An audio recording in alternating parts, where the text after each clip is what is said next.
這陣啊受到這戰爭的影響，油價是起真濟。在新竹關西鎮公所呢，伊是打算要來編預算，一個人要來補貼3600塊的油錢。這個計劃連面就要送去審議啊，若準有順利通過，安尼關西就是全國頭一個補助油錢的所在。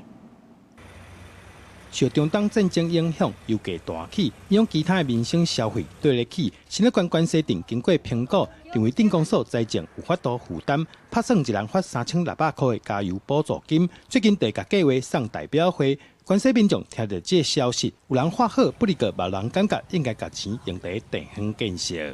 伊朗戰爭，石油什麼東西都漲價，汽油漲價啊！我相信只要有補貼回來，大家都會很高興。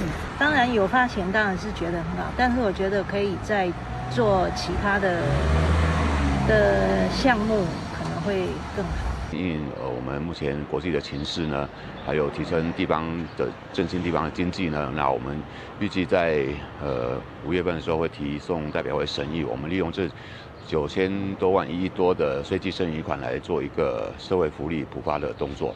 除了一人打算發3600塊以外，加收入戶計一戶加發2000塊。照目前關西人口26000人來計算，總預算愛開8億。關西鎮代表會主席是雙手贊成，甚至提出一人普發1萬塊。我們關西鎮所有鎮民的福利我們關西鎮民代表會一定樂觀其成，還是堅持去年我們在中秋節所說的，我們希望鎮公所能夠苦民所苦，能夠普發現金1萬元。若是鎮公所這個計劃順利在代表會通過，新竹縣關西鎮就是全國第一個發加油補助金給民眾的所在。記者杜君豪，新竹報道。